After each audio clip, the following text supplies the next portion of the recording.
Mike, what did you like about Randall? We feel like, we're looking every way possible to continue to shore up our roster. And, we felt like the way we like him as a baseball player, first and foremost, overall, he going out there in the outfield and his ability to get lefties for us gives us more options to deploy his roster on a nightly basis. I think it also strengthens the entirety of our 26-man roster, specifically our 13-man position player roster, which will probably be for most nights. And, it's something that as you continue to improve and the expectations of being better, that, I think shoring up areas where there could be gaps for us is something to continue for us to explore. Is he more likely to get in the lineup at DH than anywhere else, or is there paths? I guess Yeah. Corbin slides to center. Yep. So I'll leave most of that up to Torrey. He'll ultimately decide deployment. There will be paths through DH. There'll be paths through outfield. Do you like him better? I don't have a read on that yet. Hoping at some point he could spell us in center too, maybe. One of the things we talked about is keeping Corbin in one spot as we either deploy during games or, on a random night basis. But we may not be able to do that right away. We'll see where everybody's at with that. And that's, it's something we've long talked about is, I think at some point the goal of probably getting Corbin into one spot, getting him most comfortable and excelling in one position, but that's not gonna, we'll see where that goes. We have a lot of stuff to still digest with exactly how all that's gonna play out, and Torrey's gonna have many more specifics on exactly how he intends to do these things. Seemed like he struggled a little more once he got into Anaheim last year. Is that just kind of a small sample? I don't know. We're not. I don't think that's necessarily something that we're reading a ton into. I think when guys get traded, sometimes you never know in the new environment with the way things. Sometimes the role's different. Sometimes the coaching's different. Sometimes the environment's different. We've had the opportunity to acquire a lot of guys at the deadline. Sometimes guys come in the new environment, they excel, and sometimes they don't. It's hard to put a lot of stock into exactly what that was. We didn't see anything specifically that we would put any stock into. I think through the entirety of his career, he's mashed lefties. So. Still working on things, or still working on things. I'm not exactly sure what that means in terms of like bigger items. Probably, but we're still. While there's still opportunities to improve the roster out in the market, then we're going to stay engaged in the market and see what happens. You focused on any particular area there? Yeah, not necessarily. I think building out relief depth is probably still something that we're talking about. Pitching in general, if things come by us. I think from a position player standpoint, we're probably in a spot where it's less likely to see a clear opportunity for somebody, but we still have competitions underneath some of the starting roles, so we'll see where that takes us. But I would say more pitching than position players. Is this the tightest your 40-man has felt in your time here? Meaning number 40 is this the most talented that number 40 has been? Probably. Or at least just Yeah. No, I know. Tucker. I know what exactly you're saying. Yes, we are getting into what we believe are really good players at the bottom of our roster, which is what the goal should be, to get it to a spot where we're making very difficult decisions on that. Yes. I can't go back through 8 years and figure out exactly where it went. It's probably at points at 17 with that crew.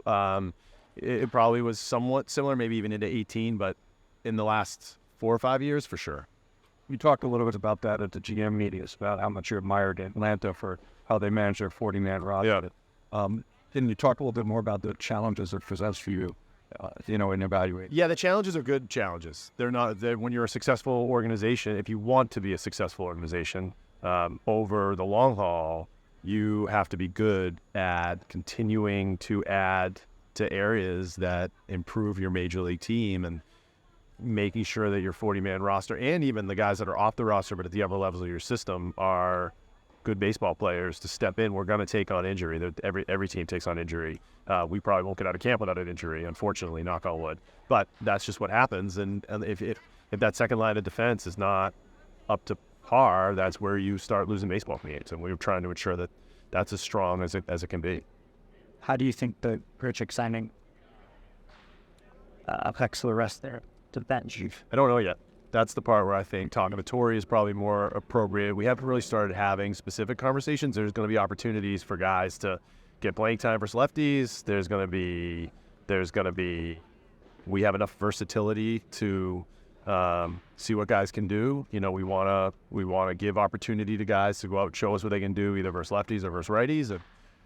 As I've said before, I hope that this roster gets through 162 games completely healthy and stays exactly how it is. We all know that's the last thing that's going to happen. So we want to ensure that on those days, if we lose somebody for 10 to 15 days, that for those 10 to 15 games, we're just as good as we were from before. So I'm not overly worked up about that just yet. We'll have a lot of conversations going in the next few weeks to see how that goes.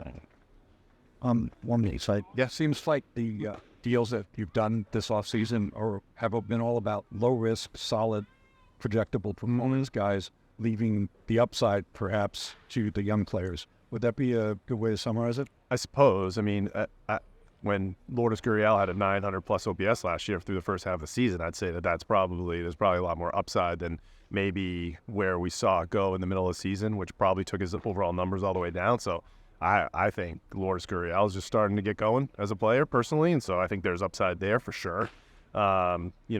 Eugenio has the potential to be a huge upside play in my mind. So yes, I think the growth from if you're looking at our on papers like WAR projection, the majority of our upside in that WAR projection is probably coming from young players improving. But I think there's still tons of. I mean, Jock 2 years ago, I think.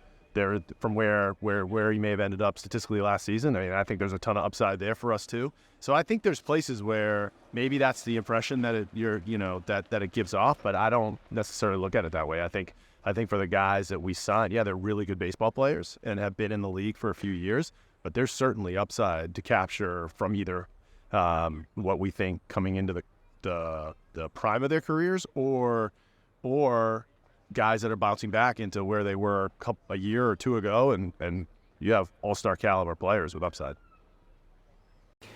What do you think of the Grichuk move, and how do you kind of plan on using him? Well, it's somebody that has a proven track record at being able to hit at this level, and bounced around a little bit last year. I know that, and has had a lot of success, especially against left-handed pitching. And I think, Mike has done a good job. Mike and company has done a good job of filling the needs that this team has. And I've always been a big fan sitting across the field from him. And I know that he can come up and have a quality at-bat at the most critical time of the game. And we got to get him in here, just see where he's at. I know that it's probably been a long runway for him, a lot of excitement to get here. So getting him here is going to be real important for us to evaluate him and see what he's capable of doing. Do you think he'll get more opportunity in the DH slot or in the outfield? It's a good question. I haven't had a chance to really look at it, but we feel like we've got a very good complement of players where we're trying to eliminate some gaps or some holes and maximize some run scoring opportunities. He's a quality ready at bat. So how he slots in, I'm not exactly sure right now, but we'll figure that out. Another outfielder in the mix. What are you hoping to see from Jake McCarthy this season? Look, Jake is a fantastic baseball player. He rushed in on the scene in 22 and was probably one of our most productive offensive players. And then I think the league made an adjustment to him, and he did fine last year. It wasn't that he had a terrible year and hit 120. He had a fine year, but I think Jake is better than being fine and wants to excel like he did the year before. So what I want to see from him is consistent at-bats, controlling the zone, getting on base, in an assortment of ways, driving the baseball when it's with the appropriate time, playing solid defense, just being himself and having some fun out there. He's very athletic and he's a very good baseball player. He's going to help us win some baseball games. Have you talked to Bryce Travis yet? Yes. And we had asked you about his stretched out or relief role. Yeah, I think the target is to stretch him out. So we'll see where that takes us and see where that lands us. I think that the needs last year were primarily the bullpen for us. That's why we dumped Drayden to the bullpen. But we have a lot of competition here at camp. We just want to make sure these guys are going out there, being able to duplicate and repeat deliveries, get multiple innings, and get the opportunity to show us what they can do.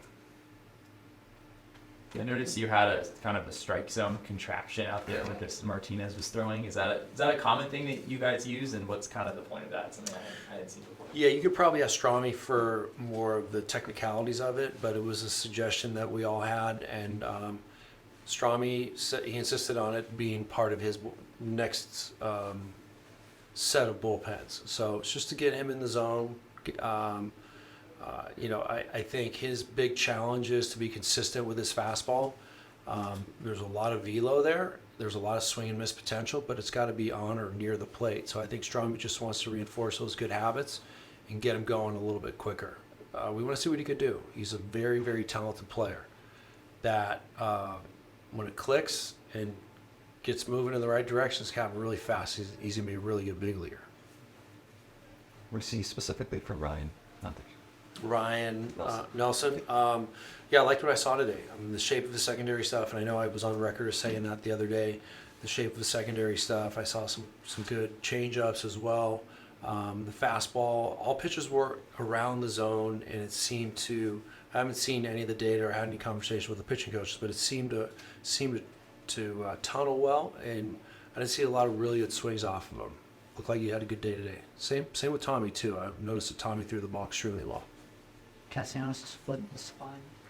Yeah, he's fine. It's just good to see him back out there, right? He's a totally different person. I had to reintroduce myself. I think I might have said that to you guys already, but just good to see him back out there competing. I know he had some innings in winter ball, and he's healthy, and he's out there to show us what he could do. But yeah, he's fine.